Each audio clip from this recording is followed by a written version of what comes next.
Hey everyone, Aniimo's second closed beta has been going on for a few weeks at this point, and there's been a pretty hot topic of conversation surrounding one of the most recent events. If you played the first closed beta, you know that the first legendary Aniimo, Iris was the center of the early story, and now in the second closed beta, she's finally available in the most recent event, the Rift Field Notes. However, a lot of concern has risen up in that, at first glance, the event appears to be a thinly veiled attempt at inserting gacha mechanics into acquiring Aniimo. So for this video, I'm going to quickly go over how this event works, is this actually gacha, and what kind of an impact could this have on the game moving forward.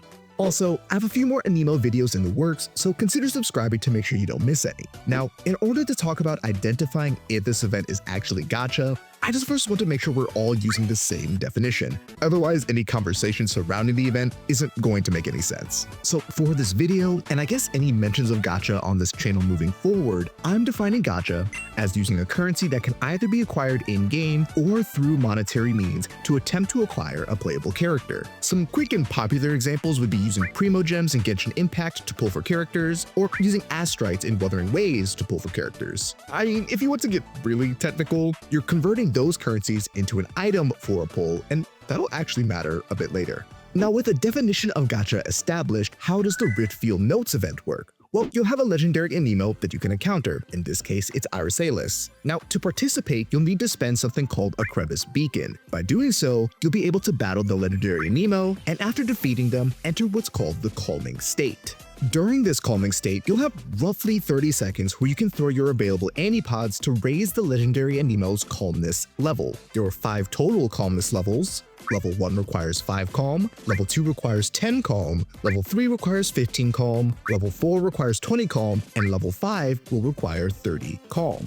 Now, the Anipods that you choose to throw make a big difference here, and that their rarity determines how much calmness they restore. Normal Anipods restores 0.5 calm, Anipod Pros restores 0.75 calm, Anipod Megas, Traces, or Hypers all restore 1 calm, and then Anipod Ultras restore a whopping 20 calm. It's also important to note that the legendary Aniimo's calmness level will reset in between attempts, and as such, you can probably see the only way you're reaching calmness level 5 is by using the incredibly rare Anipod Ultras, which would normally guarantee a capture on any normal or alpha Aniimo. You can think of them almost like Master Balls. Now, what is the benefit of raising the calmness levels?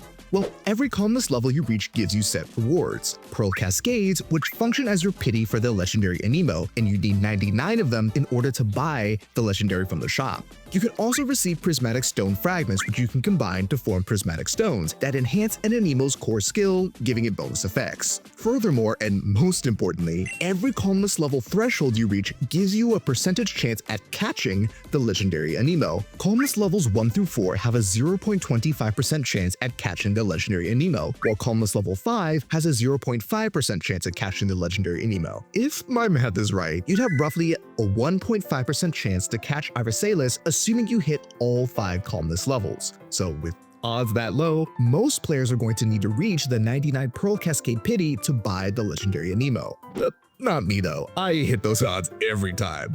Now for one of the big questions, is this system gacha? If we're using the definition we established earlier, using a currency that can either be acquired in-game or through monetary means to attempt to acquire a playable character, I would argue that it is. Although it's currently unclear how many crevice beacons we can acquire through in-game means, during this beta test we received 10 for free. However, even assuming you get 10 crevice beacons every Rift Field Note cycle, and assuming you reached calmness level 5 all 10 times, you'd only be getting anywhere from 6 to 8 Pearl Cascades from your pity per attempt, high rolling at a max of 88 Pearl Cascades, which is still not enough since the pity is at 99. So at that point, you need to spend premium currency at more chances to catch Iris by buying more crevice beacons. Furthermore, if you want the absolute best odds, you need to use Anipod Ultras. Yes, you can get some through playing, but again, going back to the definition, that doesn't make a system not gacha. Now, I actually personally don't really have a problem with gacha.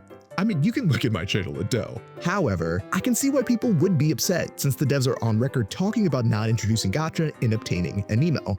That being said, I do also want to touch on what this means for the game, because I've also seen some people doom posting about Iris and how she might mess up the balance of the game, and people with her would steamroll PvP, etc. Because honestly, I don't really know if she would, at least not in the way you might think. To keep it really simple, the type chart and type advantages are incredibly important when it comes to battles, and because of that, even if she is a legendary, Iris isn't going to be solo carrying against 4 Aniimo that counter her type, and that's also assuming that you'd be playing PvP in the first place. The majority of the game modes in Aniimo are actually cooperative PvE modes, with only a handful of modes even having a PvP option in the first place. What this means, at least in my mind, is that at worst you might have to prepare teams to battle other players with Iris, which is very doable, and at best, you'll just get carried by other players who have her. Furthermore, regardless of your stance on battle passes and gacha, there are still well over 100-something Aniimo that can be caught and raised through normal gameplay, and you can raise a perfectly top-tier team through them. I actually think the real issue with this whole thing is going to be for the collectors. It'll feel really bad for them and for the casual audience if new Aniimo are introduced that they like, but happen to end up locked behind the Rift field node system. With all of that being said, I really hope that this video was able to provide some clarity. I'd love to hear your thoughts in the comments down below. However, please be respectful to others, because at the end of the day, we're all just passionate about wanting the game to be the best that it can be. Subscribe if you like more Aniimo videos, and most importantly, have a blessed day.